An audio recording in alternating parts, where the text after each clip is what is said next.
So is America finally waking up, or are these protests just a tiny little blip on the already crowded radar screen? For the answer, we turn to George Heminger in Los Angeles. He is the founder of Survive and Thrive TV. George, thank you so much for being here. So, are these folks actually waking up, or is this just wishful thinking by these activists? Well, I think we're headed to a point, especially in Los Angeles. We've been ranked the highest county for hunger because of our high real estate prices, utility prices, and now gasoline surging towards $5 a gallon.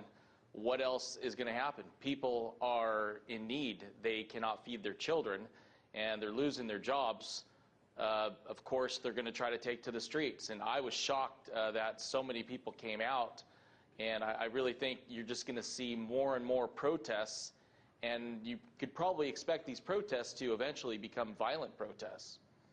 Well, this is something I actually brought up with our previous guest, Nomi Prince, because at the end of the day, it's nice that you get people out in the streets, but the press and the politicians don't really listen unless someone's lobbing Molotov cocktails, right?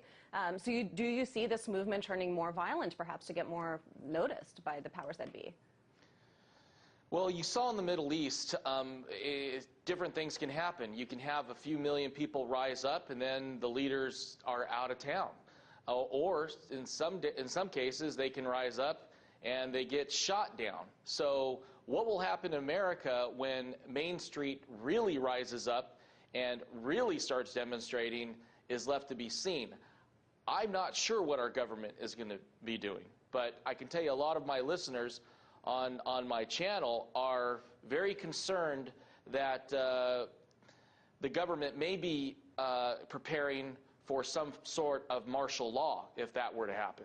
That's intense. Well, please keep us posted of that. But, you know, I'm not sure that the government really knows what it's doing either. And I just want to bring up a really disturbing economic statistic that you alluded to earlier, which is, of course, it's kind of difficult to pick and choose when you're talking about these depressing economic statistics. But one thing that I saw earlier was there are hunger surging across the country. Los Angeles County, which is where you are right now, has 1.7 million people in need of food assistance. That's stunning to me. This is LA, the world of Hollywood. How does that happen in the United States of America?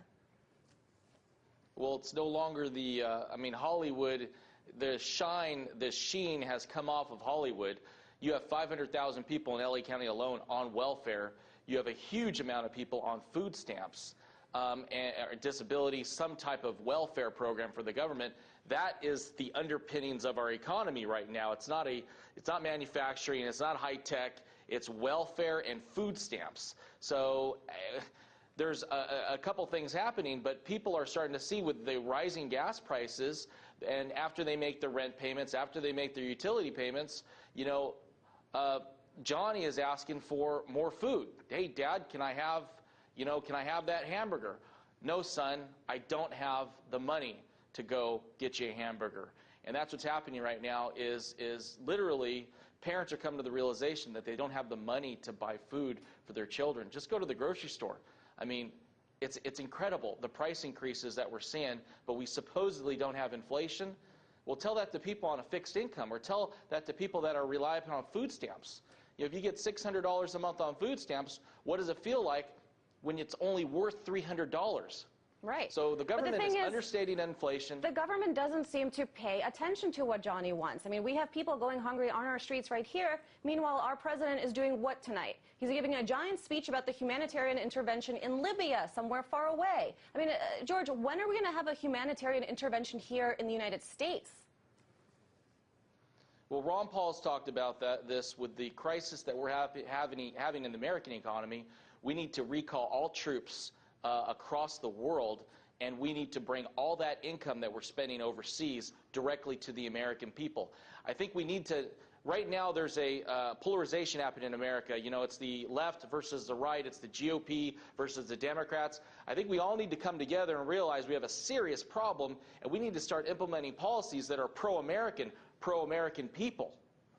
Well, unfortunately, I think it remains to be seen whether anyone's listening. But I do want to ask very, very briefly. I mean, do you actually see anything genuinely changing in the system? What would it take for Obama to listen, for the folks here in Washington to actually hear these people's cries? Obama doesn't care. Senators and elected representatives don't care. They're funded by major corporations. They're funded by lobbyists. All they care about is the money that goes into their bank account. They don't care about you. They don't care about me. Elections can be bought and sold. They don't care. They don't care if your child is starving. All they care about is money in their bank account and getting elected.